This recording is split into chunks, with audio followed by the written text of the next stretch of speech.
Police जिस तरह से काम कर रही है, सबूतों को मिटा रही है और कह रही है कि रेप नहीं हुआ, हड्डी नहीं टूटी हुई, तो सफदरजंग हॉस्पिटल के जो डॉक्टर हैं, जितना उसको देखा है, जितना उसका पोस्टमार्टम किया, वो क्या करें? वो तो कह रहे हैं बाकायदा उसको चोट लगी हुई है, हड्डी टूटी हुई, उसकी रीढ़ की हड्डी टूटी है, उसको कई जगह चोट लगी हुई है, बुरी तरह से मारा गया, ट्रीटमेंट उसको सही नहीं मिला।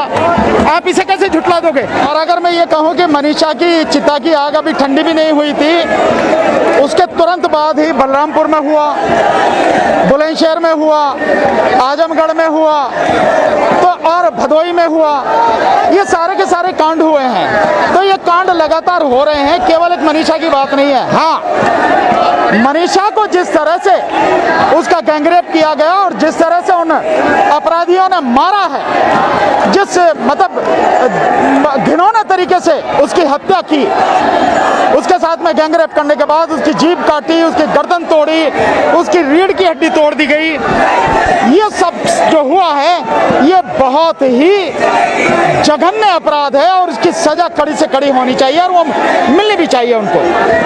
लेकिन जो शासन प्रशासन है वो पहले ही दिन से जो अपराधी हैं उनको बचाने में लगा हुआ है, ये सबसे बड़ी दिक्कत।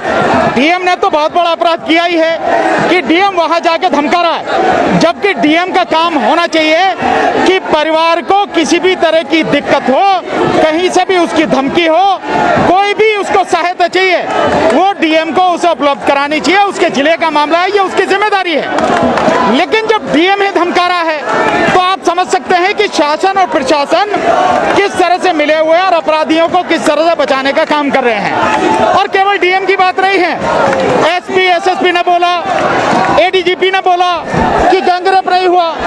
और मैं समझता हूं कानून की नजर में जब लड़की का बयान है, मरने से पहले जो उसने बयान दिया है, आखिरी बयान जो उसका है, उसमें जो वो नाम बता रही है कि ये लोग हैं और इन्होंने गैंगरेप किया, फिर उसकी गर्दन में वो कपड़ा बांध के उसको खचेड़ा, मारा, उसकी गर्दन टूटी, रीढ़ की हड्डी टूटी, इसके बाद किसी और सबूत की जरूरत नहीं है। लेकिन फिर भी शासन प्रशासन शुरू से ही सबूतों को मिटाने में और अपराधियों को बचाने में लगा है।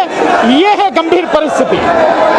और आप देखेंगे कि जब से निर्भया कांड हुआ, निर्भया कांड के बाद इतने सख्त कानून बनने के बाद भी ये अपराध रुक नहीं रहे हैं, लगातार हो रहे हैं। और पूरे देश में अगर देखा जाए 2007 के बाद से 2,48,000 से ज्यादा रेप के केसेस इस देश में हुए हैं 2012 के बाद, निर्भया के बाद।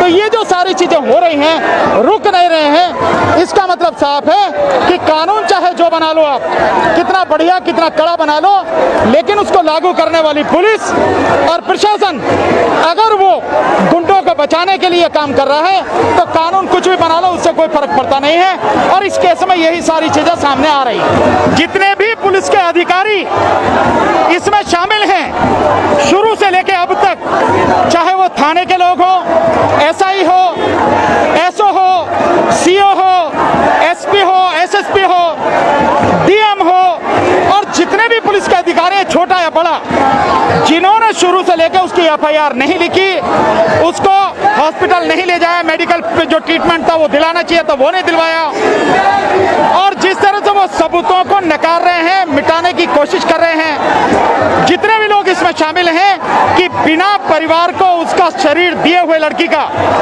बिना उसका चेहरा दिखाए हुए उसका रात के अंधेरे में अंतिम संस्कार कर दिया, और वो भी पेट्रोल छिड़क कर, इन सारे के सारे लोगों को तत्काल से बर्खास्त किया जाना चाहिए। Number 1। Number 2, fast track court में ये मुकदमा चला के 6 महीने के अंदर अंदर इस केस को डिसाइड करके जो अपराधी हैं उनको फांसी पर टांग देना चाहिए। इसका ये है तरीका। हमारी डिमांड अगर है तो ये है। और केवल ये नहीं, इसके अलावा भी जितने कांड हो रहे हैं, चाहे वो भदोई में हुआ है, चाहे वो आजमगढ़ में हुआ है, चाहे वो जो आपका बलरामपुर में हुआ है, जहां भी हो रहे हैं, जिस भी महिला के खिलाफ हो रहे हैं, शासन को प्रशासन को ये व्यवस्था करनी चाहिए कि ज्यादा से ज्यादा 6 महीने में सेशन कोर्ट से, और उसके बाद में 2 महीने 3 महीने के अंदर हाई कोर्ट से, और फिर 3 महीने के अंदर सुप्रीम कोर्ट से।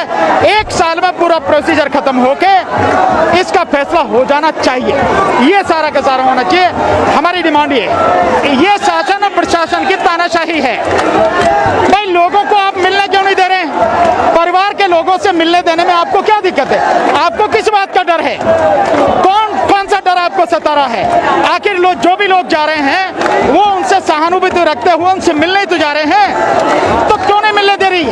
ये सरकार के 2 तरीके दिखाते हैं। नंबर तो 1 तानाशाही, और नंबर 2 शासन प्रशासन का डर।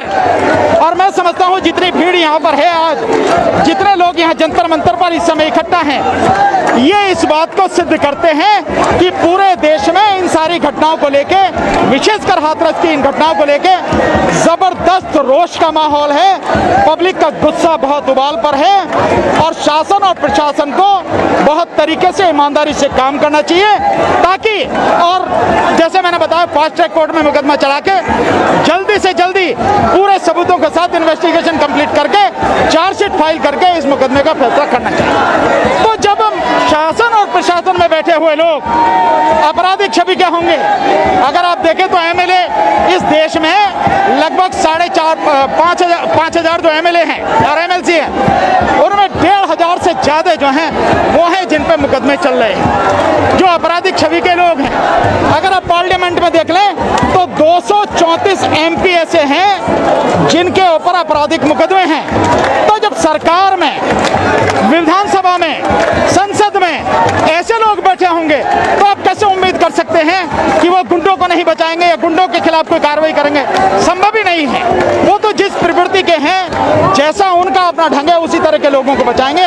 और उसी का कारण है कि क्योंकि अभी लोगों को लगातार बचाया जा रहा। अगर उन्हें दंडित करने की बात होती तो पुलिस जिस तरह से काम कर रही है, सबूतों को मिटा रही है और कह रही है कि रेप नहीं हुआ, हड्डी नहीं टूटी हुई, तो सफदरजंग हॉस्पिटल के जो डॉक्टर हैं, जितना उसको देखा है, जितना उसका पोस्टमार्टम किया, वो क्या करें? वो तो कह रहे हैं बाकायदा उसको चोट लगी हुई है, हड्डी टूटी हुई, उसकी रीढ़ की हड्डी टूटी है, उसको कई जगह चोट लगी हुई है, बुरी तरह से मारा गया, ट्रीटमेंट उसको सही नहीं मिला। आप इसे कैसे झुठला दोगे? लेकिन इस सब के बावजूद भी सरकार सबूतों को मिटाने में लगी है, सच्चाई को झुठलाने में लगी है। और क्योंकि इन्वेस्टिगेशन भी उसी के पास है, तो कहा नहीं जा सकता कि पूरा सच सामने आएगा या नहीं, कह नहीं सकते। न्याय इस देश में किसी को नहीं मिलता है। आप इस बात को मान लें और जान लें अच्छी तरह से, न्याय इस देश में किसी को नहीं मिलेगा। आप न्याय की उम्मीद शायद थोड़ा सा कह सकते थे अगर उस लड़की का अंतिम संस्कार विधिवत तरीके से परिवार के हाथों में शव सौंपने के बाद उनके द्वारा अगर कर दिया जाने जाता, तब भी आप मान सकते, तो हो सकता।